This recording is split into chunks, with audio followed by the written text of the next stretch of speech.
সালের ডিসেম্বরে বাশার আল আসাদের পতনের আগে এটি ছিল সিরিয়ার ম্যাপ, যেটি আপনারা দেখতে পাচ্ছেন। সাদা যে বড় অংশ দেখতে পাচ্ছেন সেই পুরাটা হচ্ছে বাশার আল আসাদের সরকারের এলাকা, আর এই যে লাইট গ্রিন এলাকা দেখতে পাচ্ছেন আপনারা, সেটি হচ্ছে সিরিয়ার ইদলিব প্রদেশ।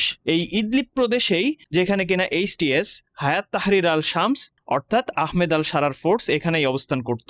আর এই যে নীল অংশ দেখতে পাচ্ছেন সেটা হচ্ছে সুহাইদা প্রদেশ, যা কিনা ইসরায়েল ব্যাক দ্রুজিদের দখলে এখনো এই এলাকাটি। যখন HTS হায়াত তাহরির আল শাম ইদলিব থেকে বিদ্রোহ শুরু করে তারা হামা, দারা, হোমস থেকে শুরু করে একদম দামেস্কো পর্যন্ত অঞ্চল দখল করে নেয় এবং বাশার আল আসাদের পতন ঘটে আলটিমেটলি। আর তারপরও এই যে বড় হলুদ অংশটি আপনারা দেখতে পাচ্ছেন এটি হচ্ছে SDF তথা সিরিয়ান কুর্দিশ মিলিশিয়া ফোর্সের দখলে, এবং এই কুর্দিশ মিলিশিয়া ফোর্সের এলাকাগুলো পুরা সিরিয়ার প্রায় 40%। চিন্তা করুন, একটা দেশের সবগুলো অ্যাসেট অর্থাৎ যেখানে সবচেয়ে বেশি পরিমাণ তেল ও গ্যাস বিদ্যমান যখন বিরোধী পক্ষের দখলে থাকবে তখন দেশের রিকভার করা কতটুকু টাফ।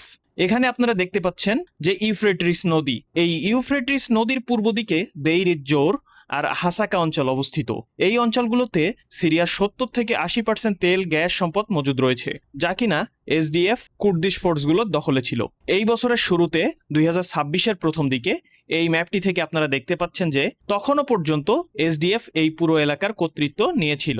জানুয়ারির শেষ দিকে যখন SDF এর বিরুদ্ধে আহমেদ আল সারার বাহিনী অর্থাৎ সিরিয়ার আর্মি অভিযান চালাতে থাকে, আর এটি সবচেয়ে আপডেটেড ম্যাপ যেখানে আপনারা দেখতে পাচ্ছেন যে ইউফ্রেটিস নদীর পূর্ব অংশ দেইর জোর ও হাসাকা অঞ্চলগুলো সিরিয়ান সরকারের দখলে চলে এসেছে, এবং SDF এর সাথে সিরিয়ান সরকারের একটি চুক্তিও হয় যেখানে তারা অস্ত্র জমার প্রতিশ্রুতি দেয়। তো আপনারা বুঝতেই পারলেন যে বাশার আল আসাদের পতনের পরপরই সবগুলো ল্যান্ড নতুন সরকারের আন্ডারে ছিল না, তাদের অনেক চড়াই উতরাই পার করে কোল্ড ডিপ্লোমেসির মাধ্যমে বর্তমান পরিস্থিতিতে আসতে হয়েছে।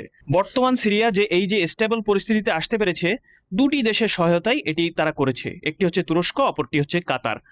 আজকে এখানেই বিদায় নিচ্ছি। আরও এই ধরনের ডিফেন্স ও জিওপলিটিক্স রিলেটেড ভিডিও পেতে আমাদের সাথেই থাকুন। ডিফেন্স ডাইনামিক্স সত্য প্রচারে কুণ্ঠিত বোধ করে না। ভালো থাকুন, সুস্থ থাকুন। আসসালামু আলাইকুম ওয়া রাহমাতুল্লাহি ওয়া বারাকাতুহু।